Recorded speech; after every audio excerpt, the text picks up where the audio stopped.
are you? Good, how are you? I'm good. So we are recording this for you. You will get the audio and we're going to use the video, inspire other people. We have about 30 minutes or so. Yes. Anything you feel like would be time well spent, you want to address, talk about, need help with, we're going to chat. All right? Okay. Okay. So is there anything in particular, any specific questions, anything that you want me to address, to help with? I was away for 1 month. So Okay. coming back and going back to the routine has been very difficult. Okay. The other thing, I don't know if you can help me to say whether I'm the right person for this job. Ah. But let me tell you a few things before. When I started this few years ago. How many years? 5 years ago. 5 years. Okay. Yeah. My the trainer in the brokerage told me in front of the class that I was the perfect person for this job. A lot of people tell me I'm marketable. I know how to talk to people, but then something is holding me back, and I think I know what it is. I have a memory problem. I mean, I don't have Alzheimer's, but I don't keep in mind information. Like the simplest thing I have, they ask me, I don't remember. Maybe because I don't use it often, the knowledge I know about real estate. I don't know, that keeps me back for fear of saying something wrong. Yeah. You know, nobody ever struggles in real estate. It's the easiest business in the world. You're the only one who has problems. Yeah. Here's the truth. The reality is, it is a challenging business, and you're right, it's not for everybody. What is the failure rate in real estate we have? What, about 80%? 8% failure? It is about 80%. 80%, 80% of the agents don't make it past year two in the business, something like that. Same with restaurants. 8 out of 10 restaurants go out of business. Most new businesses fail. So running your own business is not for everybody. Now, maybe you're cut out for it, maybe not. Maybe you have what it takes. So can I really help you? I can help you figure out what it takes to succeed. Whether you have all these things, you need to do a little soul searching. But I believe in one thing, Annie. And I believe that things happen for a reason and people meet for a reason. I think you being very persistent in wanting me to help you and us chatting like we are now happened for a reason. And I very much appreciate your desire to really get to the bottom of it. Is this really for you? Will you succeed? So the question is this: what is the hardest part? Where do you get stuck? The fear of I will not be able to keep, like I have a listing now, I put it yesterday, my friend's house, and I got only 1 showing. And somehow I shouldn't blame myself because I did everything that's possible. But again, there is no showing. Now, this is what is fearing me, that I won't succeed doing this. I know even the most successful agents don't sell everything they list, but they have a record of being successful. I mean, I have a couple of years ago, I had an award as well. That year was very successful, but it's not persistent. So that's why there's a fear of failure, I think. Sure. We all have that. We all have that. I have that sometimes. I sometimes doubt my ability to coach you guys and to really give you the best information. We all have that. So the good news is you're not alone. You're normal. These doubts and fears, everybody has that. Every time I go into a new project, as a matter of fact, before we started, I was writing a new chapter for a new project I'm working on. And there was a moment where I'm sitting there going, is this really good enough? Is this really good? Will people really be interested in it? Will it really help them? And I went back, I'm like, it's pretty fucking good. I think people will enjoy it. But we all have these moments. So that's normal.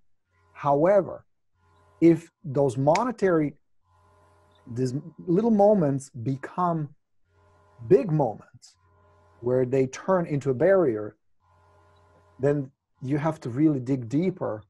What is really going on? What issues are? For me, it was money. Years ago, many years ago, when I grew up in Czechoslovakia, my mom used to tell us, money is hard to come by. Money is difficult to come by. It's hard to make money. And that belief stuck with me for a very long time. And it was the operating belief that was governing my actions, my thoughts, my emotions. And every time I had an opportunity to be successful and make a lot of money, it triggered something in the back of my mind. And it would steer me towards struggle, difficulty, failure, and all those things.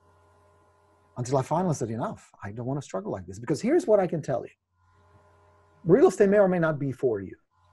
But unless and until you really clear the core, the real issue deep inside what's holding you back, you're just going to recreate it somewhere else doing something else.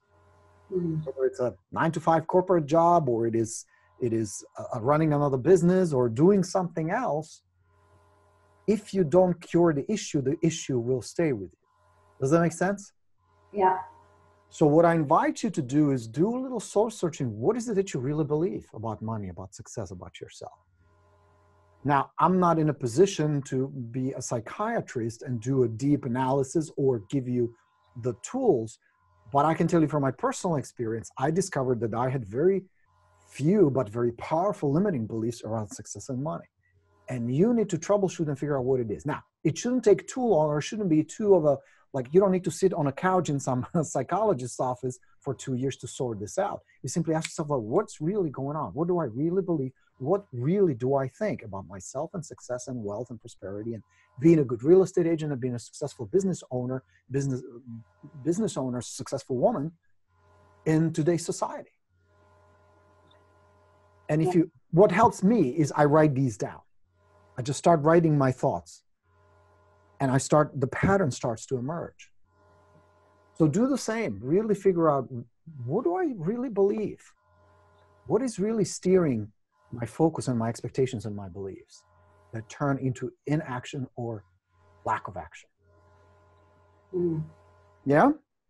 Yeah. Like, I feel like I have to kiss ass to get a listing, like, I don't know, to keep after them all the time. And see, now that's an interesting belief. In order for me to get a listing, I need to kiss ass.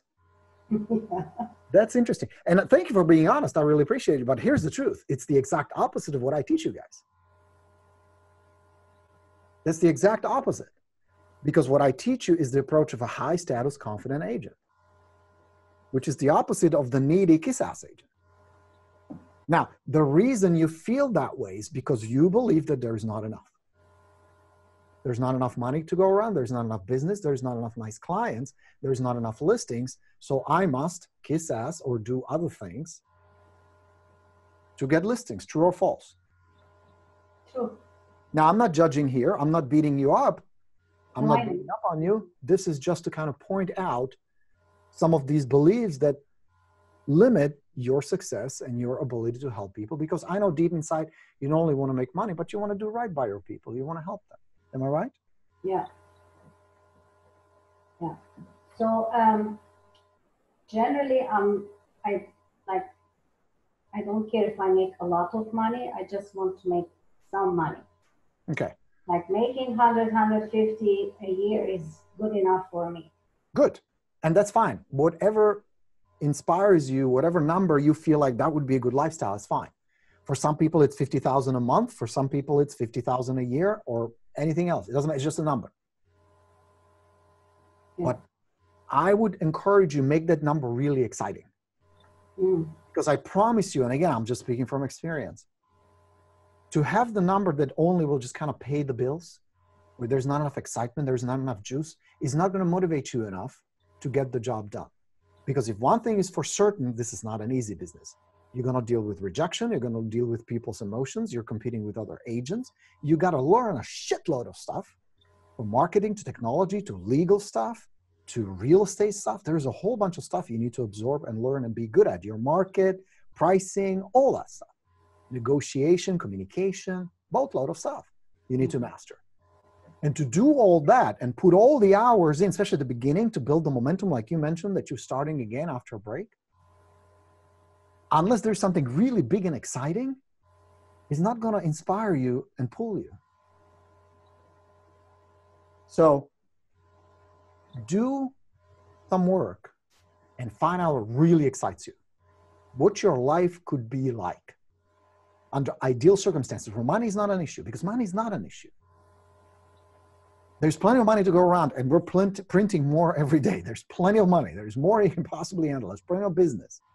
In the US alone, there'll be 5.4 million transactions closed this year. About the same as last year. It's a shitload of homes and tons of commissions. So there's plenty all around you. Yeah. There's plenty of sellers, plenty of clients, plenty of money, plenty of opportunities for you. But it goes back to the mindset. Because with the wrong mindset, and wrong is not the right word, but with a limiting mindset, with that fixed mindset, there is not enough, it's impossible to succeed long-term and create this wealth and success that you're looking for. Because it's going to filter out and repel everything that doesn't match it. Okay? Yeah. Figure out, what is it for you? How much money a month, a year would create a really exciting lifestyle for you that would justify the stress and the long hours and the work you need to put in to get there. Because what will happen is, once you build this, and it's the hardest is the beginning, to get things going, to put the systems in place, to get good at prospecting and lead generation and follow-up, to master this thing. Once you get it going, two things will happen. First, you're gonna get really good at it. Like when I started calling expired listings, first few calls were horrendous, were terrible. I sounded bad, I didn't know what to say, some people would just hang up on me, it was bad. But with some repetition and some practice, I got good at it. Things became easier. So your systems will become better, you will become better. That's the first part. And the second part is, once you start hitting about 150, 200,000 a year in revenue, you can take some of that money and start investing it in marketing and advertising. So you can grow your company without working any longer, more hours, or more strenuous. Mm-hmm. You know, because once you have like 200, 300, 400,000 coming in a year in commissions, you can take a chunk of that, hire a marketing company, have somebody do your Facebook advertising, run some direct mail campaigns, or any of that good stuff. So that some of that business will come from these passive marketing techniques. You will still do the expireds and FSBOs and everything else that I teach you, because that's the bread and butter. But it also means you can take a little more time off, you can ease in. Yeah? Yeah. Okay. So I think what you really need to focus on, is this right for you? The answer is, it depends. It's not for everybody. It depends. How bad do you really want the lifestyle, the freedom to do it on your terms, to not have a boss, to not work on some boring job, in some cubicle? It depends. To me, to sit in some office, in some cube for 8 hours a day, to have some manager tell me what to do, and to waste 5 days of my life just so that I have 2 days off on the weekend, is unimaginable. Yeah. To me, that's torture. I would not survive doing that. The other thing is, then I think at my age, what else I can do? There's nothing actually I can do at my age. This is the only thing. See, that's another belief that I call bullshit. There's anything you can do. There are dozens of things you can do. There's tons of stuff you can do. Can you become a national basketball star? Not likely. That part, no. Can you become a rock and roll sensation? Not likely. But in terms of having the finances, the money, the success, and the freedom you're looking after, there's plenty of opportunities in real estate and outside real estate. And people do it all day long. But just like in real estate, it's going to require you to learn some stuff. It's going to require the right mindset. It's going to require to learn some skills. And it's going to require a lot of persistence and dealing with a lot of setbacks and failures. Every single time. Every single time. If you venture off to do something on your own. Now, we're not talking about getting a corporate job somewhere to be, I don't know, a secretary or a receptionist or something like that, or being a clerk for a salary. We're talking doing something on your own, launching your own enterprise, your own business. There are tons of opportunities, tons of ways to make money. If you read Success Magazine, if you read Fortune Magazine, Inc. Magazine, Ladders, there's a whole bunch of places where you can look for inspiration, what people do every day, and how they succeed and become really wealthy and contribute to people. That's the secret. A successful business means it solves somebody's problem. It contributes in some ways. That's what you're looking for. But the opportunities are all over the place. Real estate just happens to be one of them. Now, the reason I like real estate, the reason I teach it, you guys, because compared to other businesses, you don't need a building, you don't need inventory, you don't need employees. Yeah. You don't need any of this stuff. You can start with very little budget, and you can be up and running fairly quickly. I mean, I have some students who start making money in weeks. Yeah. So it's possible. Yeah. But this is by no means easy. And no business, no non-standard job situation is easy. There'll be setbacks, and there'll be rejection, and there'll be mistakes, and there'll be things you have to deal with. There'll be stress. There'll be overwhelming at times. That's just how it is. That's how life is. Every time there's a big payoff, there's a price. Mm. You're trading the safety and regularity of a mediocre paycheck and somewhat of but it's a myth. This whole, security of a job is a myth. You can lose a job, even big companies can go under. A few years ago, someone like Sears was a huge retail chain. Yeah. You work for Sears or you work for IBM, you work for any of these corporations, you had a cushy job with retirement and with Social Security and with health insurance and all that. Today, there's no such thing. It's a myth. You can lose it like that. And you can be on the street like that. Some people like to know, okay, I'm going to get my paycheck every other Friday, and I'm going to have a happy hour on Friday night, and then spend a little time with my kids and my spouse on Saturday and Sunday, just so I have to go back to the grind on Monday. The other choice you have, and those are the only two choices you have, is you say, I'm going to do something on my own. I'm going to start a successful real estate business, because that's what you are. As an agent, you have your own independent company within a company. My other problem is I put in schedule, like I'm doing this part expired, or I know we cannot do expired in Toronto, but there are ways to do it. And I start, and then if I don't see result, no, I said, that's expired is not working. Let me do something else. Let me go. So this is a problem I have too. So I have to stick with what I started, let's say. Yes, you have to. And there are several things that will help you to do that. First, get absolutely clear why you're doing it in the first place. The reason people kind of meander all over the place, they don't have enough clarity. See, when I was homeless and I lived in a car, I had a lot of clarity about where I didn't want to be. I don't want to sleep in a fucking car. Trust me, I don't. So you can call it motivation, you can call it desire, you can call it inspiration, you can call it goals. The label is not important, but you have to have some kind of a drive. Something that pulls you and inspires you so much that not getting it is not an option. You know what I mean? Like, I have goals for my family and myself and my company, for you guys, that I cannot consider not reaching them. So the only question I ask myself is, how do I get there? What's my next step? I have a lot of drive. I'm very passionate. If you don't have that drive and passion, it simply means something you set as your dreams and desires and goals is not pulling you. It's not inspiring you. And you're okay with not getting it. And there are only two ways you're going to get them. Either your life has to be so miserable and so painful that staying there would be impossible. Mm. The trouble is, if you have enough to get by, which I call the Toyota Corolla syndrome, where, okay, it's a fine car, it will get you from point A to point B,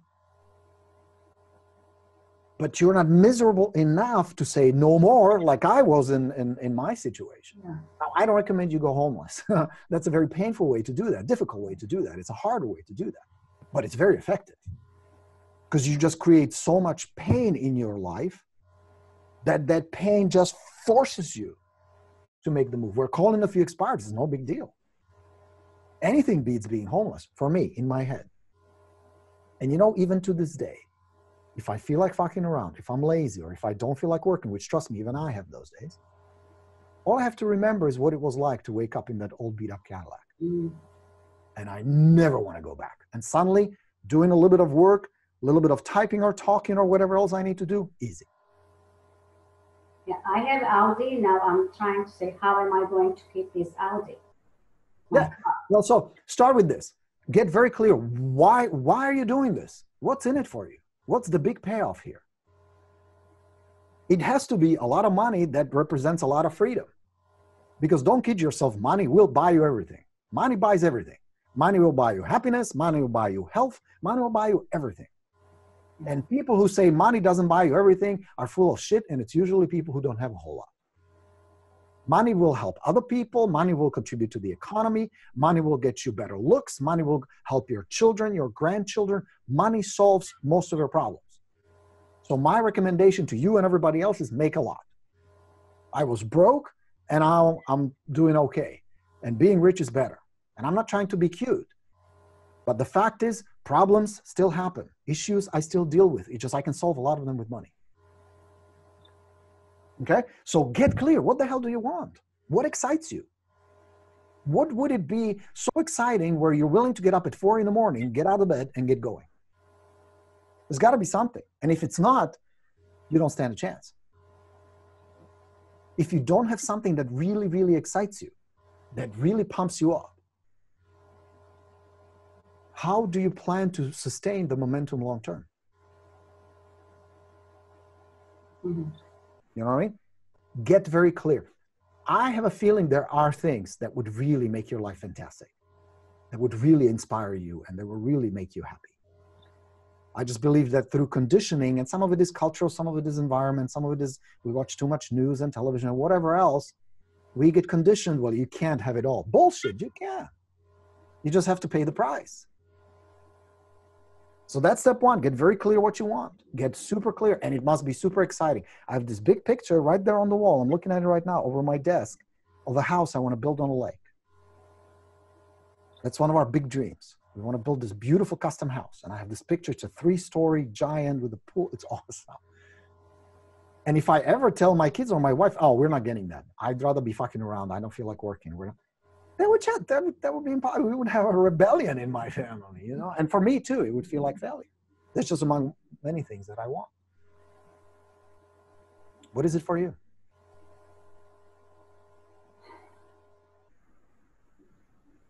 I don't know. I mean, I have comfortable life. Sometimes money is short to keep up my comfortable life. If the things are pretty comfortable, then you may be right. This may not be the business for you. Because there will be other hungry, aggressive, go-getter agents who will take business away from you. Not because they're better. They're just a more passion and drive and persistence. Yeah, I don't have that passion. I have passion maybe decorating a house or staging a house. I like more this than the real estate business. Then do what my wife does. A few years ago, she started a staging company because just like you, she loves pretty things. She loves furniture. She loves decorating. She loves interior design, and she's fantastic at it. So a few years ago, little by little, first at Goodwill and yard sales, she started building her inventory and consulting with agents. And now she has a very prosperous, very successful staging company with employees. She has a giant warehouse. She has a van. She does all that stuff. And she loves what she does. I mean, she sometimes still has to haul sofas and furniture. You know, not as much now, but she still comes home beat and tired, but she loves what she does. She's very successful. She has tons of agents who love her, who give her tons of business. Maybe that's your calling. Because I tell you, if you don't love this business, if you don't feel like this is the vehicle to get me to where I want to be, don't do it. What's the point? Life is too short. If you're going to be miserable just pushing yourself just by discipline and grind, that's not going to last long term. I'm not saying this business is all fun and games. Yes, it can be stressful. But if you deep inside really don't enjoy what you do, if you don't appreciate your clients or the opportunity or the income, go do something else. What's the point? What's the point of wasting your life? That would be just like me sitting somewhere in the office in the cubicle. That would be such a waste. You know, nobody can inspire you. You can inspire you. And if you feel deep inside, well, shit, I'd rather be doing this whole staging thing. That would be fun. That would be enjoyable. I could be good at it and I can be passionate about it. Then go do that. Well, starting that business is difficult as well. Every business is difficult. Annie, I promise you, I was part of a big corporation for a while. I had my own businesses. I was a real estate agent. Every business has its ups and downs. Every business has pros and cons. Every business is difficult. Everything has a price, including running your own business. But what you need to figure out deep inside first is what's holding you back. Because if you don't fix that, then just changing the business is not going to solve anything for you. You're going to just recreate the same issue, different packaging, same content. So you got to clear that up on the inside first. Get your beliefs aligned first. Read the books I recommend on the path. Oh, I have. Good. And they should give you plenty of answers, not only what's going on, but how to get the right mindset in the first place. Because that's vital. That's good. I fought it for a very long time. I always thought, you know, it's kind of like this new age California mumbo jumbo, you know, visualize and blah, blah, blah. I thought it was full of shit. I just thought, get up in the morning, get the job done, make the money. And I was wrong. And I fought it for a long time. And then I ended up homeless. And that was, for me, the wake-up call. It says, the problem is right here. It's not the market. It's not the economy. It's not out there. It's in here. And I didn't want to deal with it. I didn't want to be like, no, I'm going to do the self-analysis or worse, go to some dude and sit on the couch and tell him how about my childhood and poor me. I don't want to do any of that. But it got so bad that I couldn't fix the outside. I had to fix the inside. Mm. And I had to fix three things. What I focused on, what I believed, and what I expected. Because those things created my emotions, what I felt, and those created my actions or no actions. And I so resented that. I'm like, oh, this is, you know, one of those new age stuff. I didn't want to buy into any of that. But I couldn't change the reality. Even though I didn't understand how it worked, I didn't want to believe it, none of that mattered. That was the reality. I had a wrong focus, wrong beliefs, and wrong expectations. And with habit, I established certain routines and I established certain behaviors, and they were all very limiting. And I didn't see the opportunity, didn't see the money, didn't see the clients, and I was fucking things up for myself. And the worst part was I was miserable. I was unhappy. You're a real estate agent. Now you changed, became coach. So you didn't like real estate, being a real estate agent as much as you like being a coach. You switched to coaching. So your passion was more coaching than real estate agent, you would say? You know what? That's a really good question. There was a point in my career as a real estate agent where I was comfortable. I was doing well. We had the money. But in order for me to grow, I would have to hire a team. I would have to get like buyer's agents and do the whole team, which is like office within an office. And that didn't appeal to me. Besides, I wrote my first little book on the expireds and people loved it. Mm-hmm. And I first did it, originally it was just a set of notes I gave to my mother-in-law, who was an agent.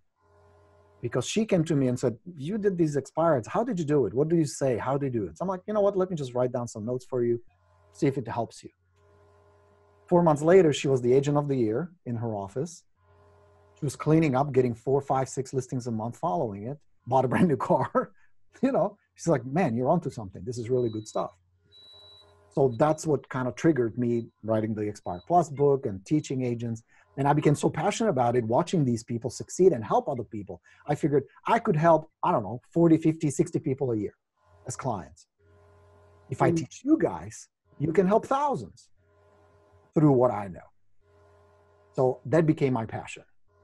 So it's not like I hated real estate, but I just felt like this is a step up for me. This is the next logical step in my evolution. And maybe there is another one, I don't know.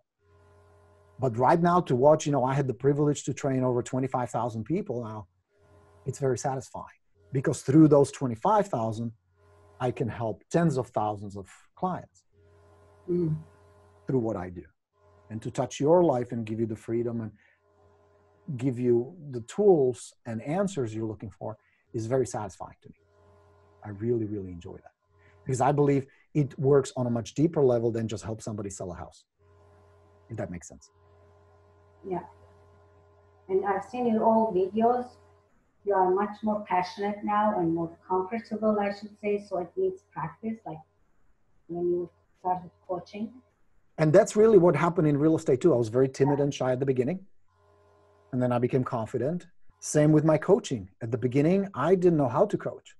I didn't feel like I had enough authority to tell you guys what to do. You know what I mean? It's another set of skills I had to develop, not just to tell you what to do, but to understand what are the real issues, to really hear you. Good thing that I struggled so much as an agent because that gave me the opportunity to relate to you. Yeah. That I don't come on a high horse. I grew up in a fancy family and I know what rejection feels like. I know what being broke is like. I understand that. So I can come from the heart. I can relate to you guys. But I also had the success, so I can help you get up and running and get you up to speed. So you're right. It's an evolution. It probably is going to continue evolving. I have to. You want me to be better. My goal is to be the best I possibly can. So yes, there is an evolution. One thing I dropped was this whole persona of a coach. If you listen to my earlier recordings or videos, I had a very different language. I had a very different delivery until I reached a point where I felt like you want me to be me. You want me to be authentic and real with you and honest with you. And that also comes with the language I use. I don't want to be like this pretend somebody I'm not.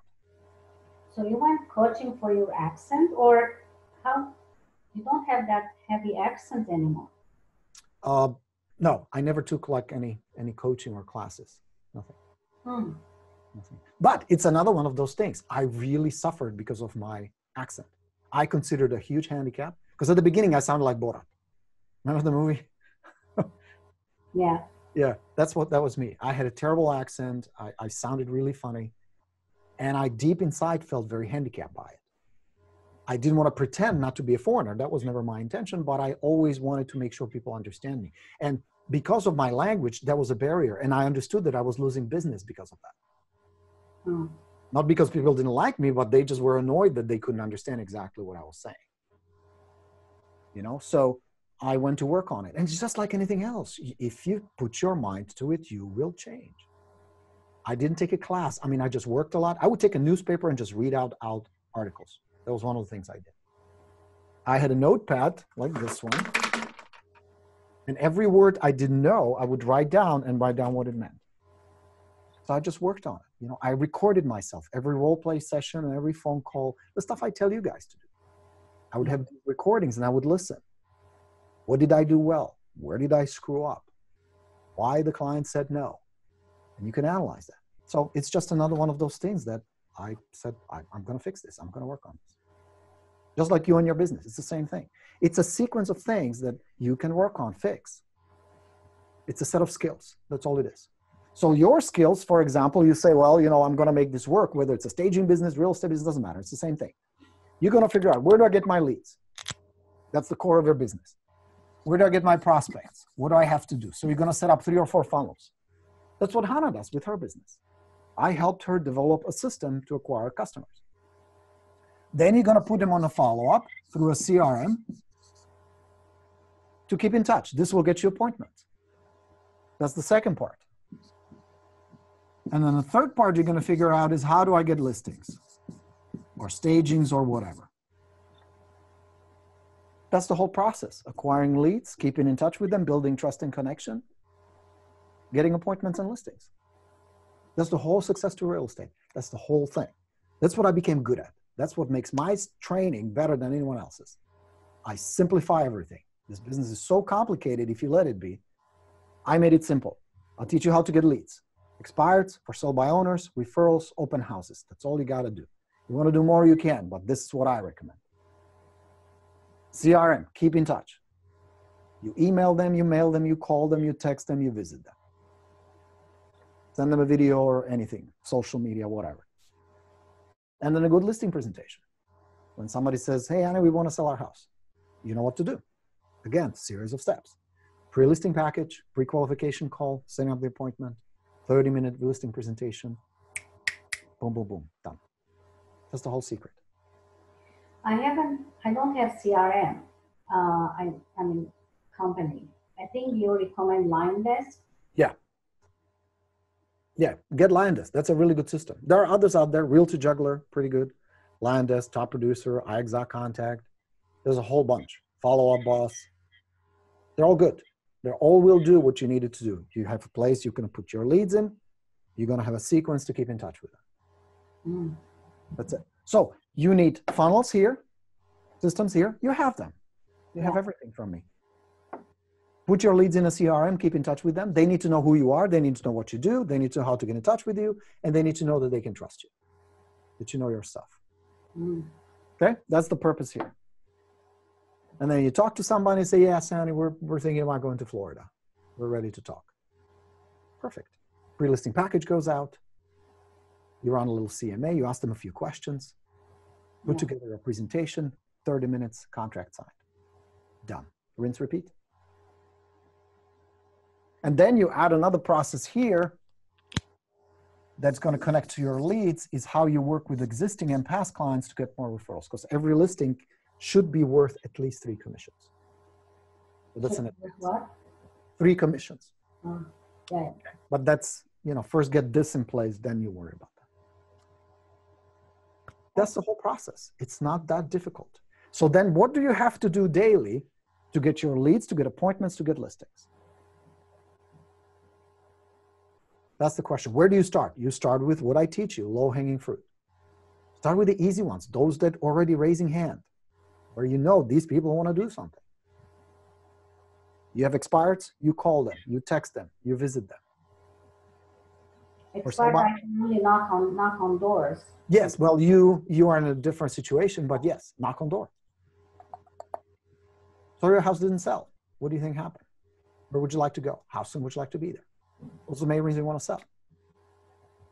Is there anything that's holding you back? What if a buyer walks in tomorrow? They're ready to buy. I have a question regarding the guarantee one. Yeah. The guarantee. When I was reading it, it says my name, like Annie will help you or Annie will do that. I find it more if I say I will do it or we can do it, like if I'm with a partner. Why is on a third person basis? Good question. It is a psychological thing. It's called an indirect third party endorsement. It almost sounds to them when they read it as if your past client or your previous client was telling them. Okay. Does it make a big difference? Not at all. It doesn't matter. But the reason I want them to see my name is the repetition so that they're familiar with my name. And they associate the guarantee with my name. I see. It's a slight advantage, psychological advantage. Will it make a huge difference? No. Like the guarantee, it's not going to make a huge difference. But what it does, it establishes your expertise. Like they can trust you because you trust your expertise. You trust your service so much. And notice that companies do it all the time. I mean, you have guarantees everywhere. There's the company in Los Angeles. They do it to this day. It's called Sit and Sleep. It's one of the largest mattress chains in Southern California. To this day, they run that stupid ad. We beat everyone's advertised price or your mattress is free. We guarantee that. Now, if you analyze it really, that ad makes no sense logically. You know what I mean? What do you mean mattress is free? Why would they give you a free mattress? All they have to do is sell it for a little bit less than anybody else. You know what I mean? Yeah. It is not a logical thing. But they've been running it for 20-some years. So why do you think they run it so much? Works. It works. No company would spend tens of thousands of dollars a month in advertising on a campaign that doesn't work. That wouldn't make sense. Everybody offers some kind of guarantee. Some real estate agents do as well, and they do the, if I don't sell it, I'll buy it. To me, that sounds a little hokey. And it's hard to pull off the actual presentation, the sale of it, the pitch. Where this one is pretty easy. Look, give me 90 days. If I don't sell it in 90 days, I'll work for free. I don't deserve your money. Simple as that. Let's say it doesn't sell in 90 days. You should put there maybe another 1 month for free, or what would you suggest? I would suggest to get it sold in 90 days. Let's say it doesn't. I mean, the market here is not as good. So it's not about the market, Annie. Nope, I don't buy any of that. Again, it's a bullshit story. Any listing can be sold in 90 days. End of conversation. And depends on the price. Well, yeah, but who controls the price? The buyer, but the seller wouldn't agree. But what does that matter? So it won't sell then. In 90 days, it won't sell. But if the seller doesn't want to sell, why would you take the listing in the first place? Well, he has a certain price in mind. Doesn't matter. What they have in mind, what they believe it should sell for, what they think it's worth. None of that matters. Think about it this way. Do you own a stock? Do you have a stock in any company? My husband does. Okay. Which company? Bombardier. Make it up. Doesn't matter. Bombardier. What is it? Bombardier. Okay. Now, let's say it's worth $50 a share. Could your husband call the stockbroker and say, Jack, please sell 10 shares of my stock for $100 a share? Is that possible? Yeah. What would the stockbroker say? It's not $100. Put down the pipe, my friend. You're smoking something. That ain't how this thing works. You know what I mean? Yeah. It doesn't work that way. Real estate doesn't work that way. What the seller wants, it doesn't matter. And I don't mean it in an arrogant way, but the reality is buyer sets the price. End of conversation. You, as a confident expert, need to find a way to communicate that authentically and with empathy, of course, but also confidently. Here, this is what it's going to sell for. What you want for it, I very much appreciate. What you think it should sell for, I very much understand where you're coming from, but I don't know that's going to change the price. The price is what the price is. That's determined by the market, by the buyer, by the bank. That's it. Sometimes they say, if I don't get the price I want, I'm not selling. So they are not then motivated to sell. They either want to move or they don't. Yeah. They either will be happy with the $500,000 they're going to get for it, or they won't. But if they start telling you, well, then we won't sell, then why not just stay here? I mean, you're not going to get the price you want. You're going to get the price the buyer is willing to pay. It's that simple. I'm not here to argue with the seller. I'm there to help them. And if an option for them to stay there is, then you don't have a motivated seller. Seller must have a big problem. They must have a big desire to live somewhere else. And they're going to solve that problem by selling the house. If the problem is there, you don't have a seller. If they have an option to stay there for another year, 2 years, 3 years, 5 years, or forever, you move on to the next one. But that's where a good lead generation system comes in, where if one of them happens to be not motivated, you simply say, thank you very much, pleasure chatting with you, next. You understand? If you have one missing appointment a month, you're going to be very different than if you have 3 a week. Yeah. You understand what I'm saying? So you got to have this in place first. Otherwise, you're going to end up with a lot of non-motivated sellers and a lot of overpriced listings. And trust me, that's the last thing you need. I'd rather not have listings at all than have some vampires who will suck my time, my energy, my optimism, and my money. And then you're going to get a decent offer for them and they go, no, you don't want that. Make sense? Yeah, I think we passed the half hour. That's okay. I really enjoyed chatting with you, Annie. I hope this was helpful. You get some soul searching and some homework to do. Thank you very much. Thank you. Great chatting with you. I really appreciate it. If you need more help or if you need to talk to me, just reach out, send me an email. Let me know if I can help. I'll be happy to, okay? Thank you. All right. Nice talking with you. Thanks, Annie. Bye-bye.